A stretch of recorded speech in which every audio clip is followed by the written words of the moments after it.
வணக்கம். தமிழ்நாடு புதுகை ஸ்டார் செய்திகளுக்காக செய்தி வாசிப்பவர் வித்யா.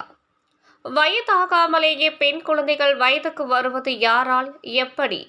ஒரு தனியார் கம்பெனியில் வேலை பார்க்கும் லட்சுமி என்ற தாய் தனது பெண் குழந்தை 5ஆம் வகுப்பு படிக்கிறாள். அவளுக்கு வயது 10 தான் ஆகிறது. அவள் இன்று வயதுக்கு வந்துவிட்டார் என கூறி சக ஊழியர் ராணியை கட்டி தழுவி கண்ணீர் விட்டாள் தாய் லட்சுமி. ஏழை தாய்க்கு ஆறுதல் சொல்ல இயலாமல் ராணி திகைத்து நின்றாள்.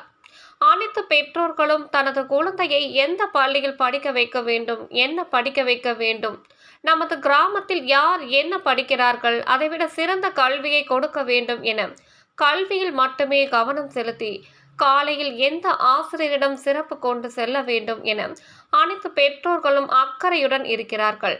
தேவைதான். ஆனால் இதில் காட்டும் கவனம் நமது குழந்தைக்கு என்ன உணவு கொடுக்க வேண்டும், காலையில் என்ன உணவு, மதியம் என்ன உணவு, மாலையில் என்ன உணவு என உணவை பட்டியலிட்டு குழந்தைகளுக்கு கொடுக்க வேண்டும்.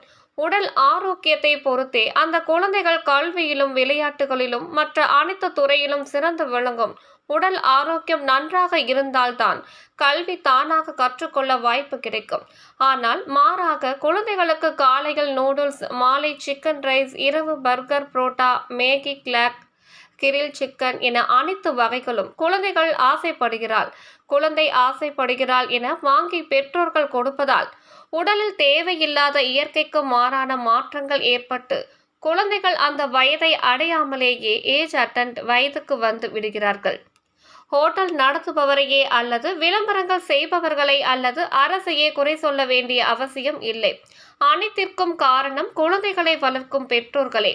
ஆகவே பெற்றோர்களை தனது குழந்தையை வளர்ப்பதில் விழித்திருங்கள்.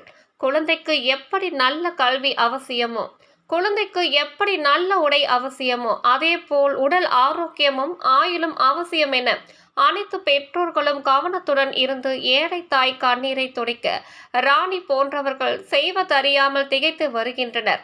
நிலை மாற உணர்வீர் பெற்றோர்களே.